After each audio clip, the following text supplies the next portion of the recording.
الحمد لله. الحمد لله نحمده ونستعينه ونستغفره ونؤمن به ونتوكل عليه ونعوذ بالله من شرور أنفسنا ومن سيئات أعمالنا.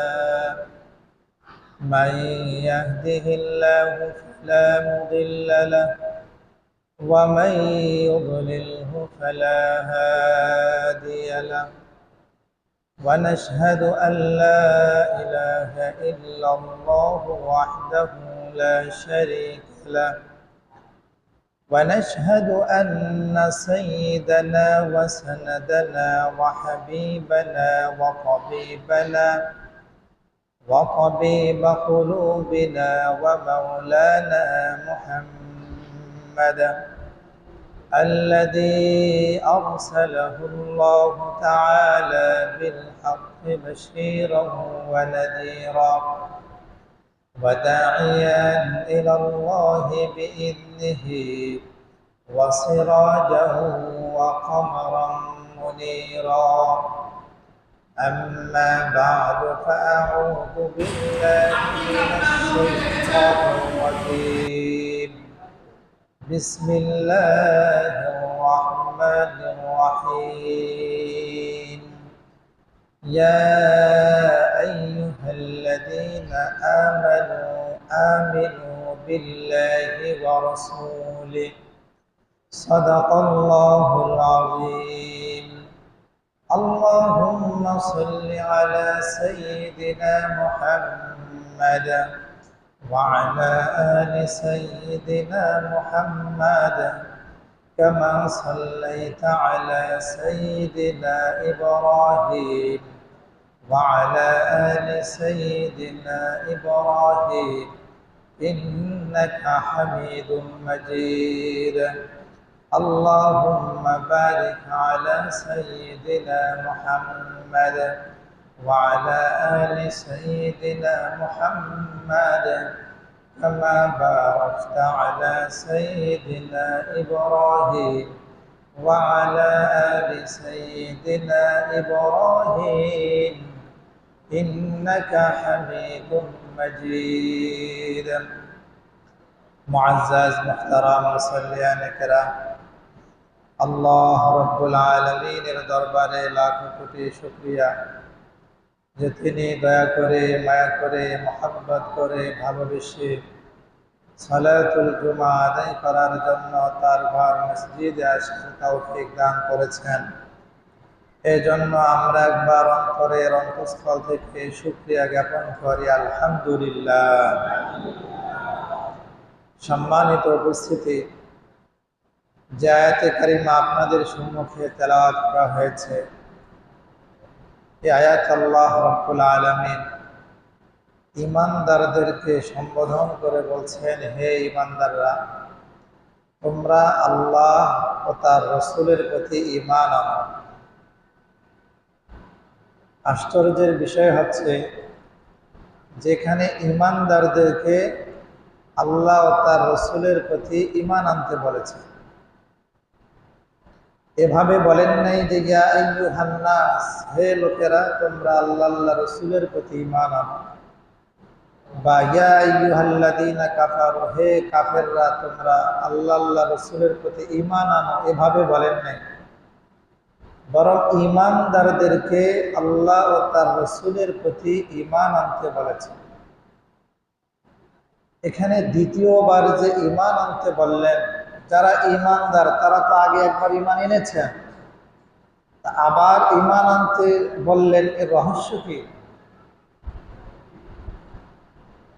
তাফসীরকারগণ লিখেছেন, দ্বিতীয়বার যে ঈমান আনতে বলেছেন এর দ্বারা উদ্দেশ্য হচ্ছে আমিনু আই ইত্তাকু, হে ঈমানদারেরা তোমরা আল্লাহকে ভয় করো, তোমরা মুত্তাকি হয়ে যাও, তোমরা মুত্তাকি হয়ে যাও, পরহেজগার হয়ে যাও। এর দ্বারা বোঝা যায় ঈমান আনলেই ব্যক্তি সাথে সাথে মুত্তাকি হয় না, ঈমান আনলেই সাথে সাথে জীবন শুধরায় না। ঈমান আনলেই ব্যক্তি সাথে সাথে একেবারে আল্লাহর খাঁটি বান্দা হয়ে যায় না। এর জন্য মৃত্যু পর্যন্ত মেহনত করতে হয়। আর মেহনতের মাধ্যমে ব্যক্তি পরহেজগার হয়, মেহনতের মাধ্যমে ব্যক্তি আল্লাহওয়ালা হয়, মেহনতের মাধ্যমে ব্যক্তি আমানতদার হয়, মেহনতের মাধ্যমে ব্যক্তি তার জীবনকে শুধরায়। এই জন্য মৌখিকভাবে যারা ঈমান এনেছি তাদের প্রতি আল্লাহর আদেশ, তোমরা আল্লাহকে ভয় করো, মুত্তাকি হয়ে যাও। তো ঈমান আনলেই যথেষ্ট নয়, এরপরও অনেক কাজ আছে।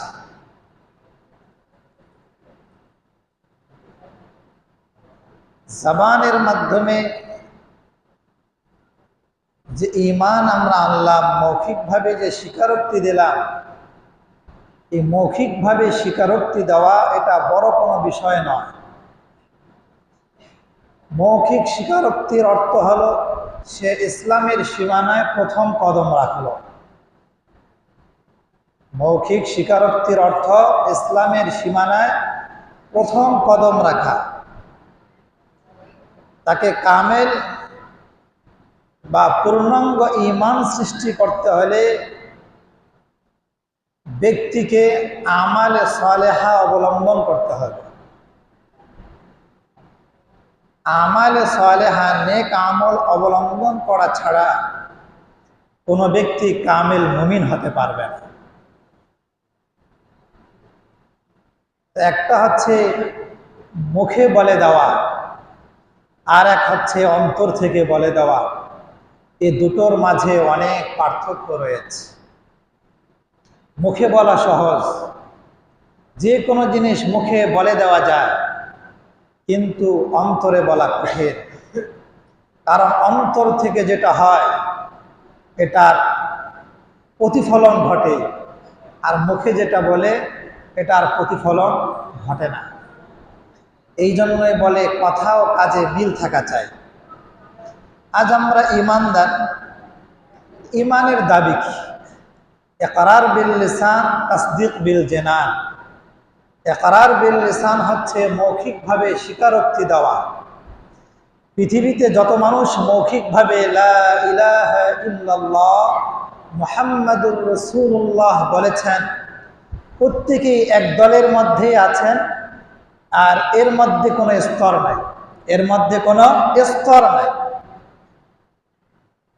প্রত্যেককে বলা হবে মৌখিকভাবে স্বীকারোক্তিদের দলে আছে, কিন্তু এর মধ্যে কোনো স্তর নেই। আর এক হচ্ছে তাসদীক বিল জিনান, অন্তর থেকে স্বীকারোক্তি দেওয়া, এর মাঝে বহু স্তর রয়েছে। যে অন্তর থেকে স্বীকারোক্তি দিয়েছে আল্লাহ এক, মুহাম্মাদুর রাসূলুল্লাহ সাল্লাল্লাহু আলাইহি সাল্লাম আল্লাহর বান্দা ও রাসূল, সে অবশ্যই আমালে সালেহা অবলম্বন করবে। আর আমালে সালেহা যার যত বেশি হবে তার স্তর তত বাড়তে থাকবে। তাহলে মৌখিক স্বীকারোক্তির মধ্যে ব্যক্তিদের মাঝে কোনো স্তর থাকে না, আর অন্তর থেকে যে স্বীকারোক্তি আসে এর মাঝে অনেক স্তর থাকে। যার আমল যত বেশি তার স্তর তত বেশি। এই জন্য আমলের কোনো বিকল্প নেই। ঈমানের সাথে আমল ওতপ্রোতভাবে জড়ে আছে। আপনি বলবেন যে আমি আল্লাহকে মানি, রসুলকে মানি, আমল করবেন না, আপনার এই সত্যায়নটা যথাযথ নয়, এই স্বীকারোক্তিটা যথাযথ। ঈমানের দাবি হলো আল্লাহ আল্লাহ রসুল যা আদেশ করেছেন তা পালন করা, যা থেকে নিষেধ করেছেন তা থেকে বিরত থাকা। এই জন্য কথা ও কাজে অনেক পার্থক্য রয়েছে। আমরা তো মুখে বলে দিয়েছি লা ইলাহা ইল্লাল্লাহ মুহাম্মাদুর রাসূলুল্লাহ, এই কথা থেকে কাজে পৌঁছতে হলে আমাদেরকে কিছু করে দেখাতে হবে। কথা থেকে কাজে পৌঁছতে হলে কিছু করে দেখাতে হবে। কি সেটা? আমি কথায় বলেছি লা ইলাহা ইল্লাল্লাহ মুহাম্মাদুর রাসূলুল্লাহ, এর দাবি হচ্ছে তুমি যখন বালেগ হয়েছ 5 ওয়াক্ত নামাজ তোমার উপর ফরজ, নামাজ পড়তে হবে। এই কালেমার দাবি হচ্ছে তোমার উপর যদি যাকাত ফরজ হয়, তুমি যদি সম্পদশালী হও তাহলে তোমাকে যাকাত প্রদান করতে হবে। এই কালেমার দাবি হচ্ছে তুমি যদি সম্পদশালী হও, হজ যদি তোমার উপর ফরজ হয়, হজ ব্রত তোমাকে পালন করতে হবে। এটা হচ্ছে কালেমার দাবি। এটা করে আপনাকে দেখাতে হবে। আজ মাশাআল্লাহ কথায় আমরা সকলেই পটু, কথার কারসাজি, কিন্তু কাজের বেলায় কেউ নাই। কাজে বলে ঠন ঠন। আজ আমরা কথায় অনেক বড় হয়ে গিয়েছি, কিন্তু কাজে ছোট থেকে ছোট হতেই আছে, কাজের বেলায় নাই। অথচ কথাটা কি বড় জিনিস না কাজ বড় জিনিস? কাজ বড় জিনিস। কথার চেয়ে কাজের গুরুত্ব বেশি। আমরা আজ কাজে আছি, কথায় আছি, কাজে নাই। এই জন্য কাজের মাধ্যমে আমাদেরকে দেখাতে হবে। এই জন্য আল্লামা ইকবাল রহমাতুল্লাহ আলাইহি বলতেন, গুফতার কায়ে গাজী বন সকা, গুফতার কায়ে গাজী তু বনা, কিরদার কা গাজী না বন সকা। ওহে কথার কাজী, তুমি কবে হবে কাজের কাজী? অর্থাৎ তুমি তো শুধু বলো, কিন্তু কাজের বেলায় তো তোমাকে পাওয়া যায় না। তুমি কাজের কাজে কবে হবে এটা তুমি আগে বলো, কাজে দরকার। আজ নামাজের কথা বললাম, নামাজ পড়ি না। দিনের কথা বললাম, দিনের কাজ করি না, লাভ হলো কি? এই জন্য কাজ হলো আসল মাকসাদ, যে আমাকে কাজে দেখাতে হবে যে বাস্তবিক আমি আল্লাহকে মানি। দেখবেন সমাজে এরকম বহু মানুষ আছে, আমি অনেক জানি, আমাকে বুঝাতে হবে না, জানলে তো কোনো লাভ নাই।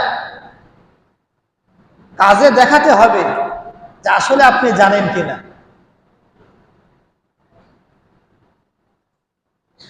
আজ মুসলমানদের এই বিপর্যয়ের কারণ কি?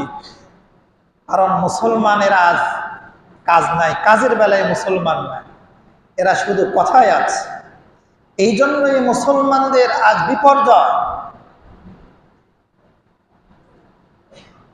মুসলমানরা আমলের মাধ্যমে সবকিছুর সমাধান করে ফেলতেন, কিন্তু বর্তমান আমরা তো পারছি না। তার কারণ কথার সাথে কাজে আমাদের মিল নেই।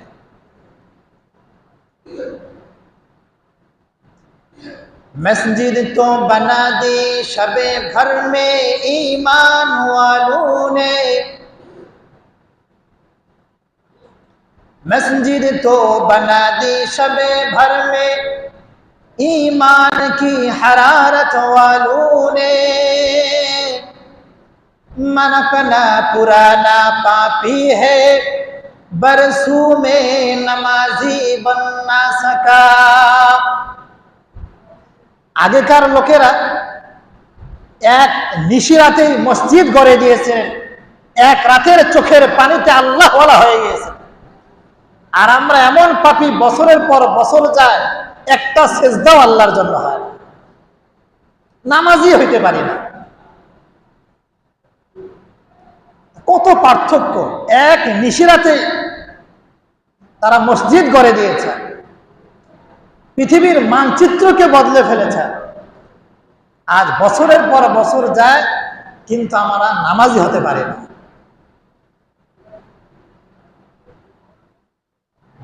নামাজ কাকে বলে? আজ তো আমরা নামাজ পড়ি, নামাজ কায়েম করি না। মনে রাখবেন, নামাজ পড়া এক জিনিস, নামাজ কায়েম করা এক জিনিস।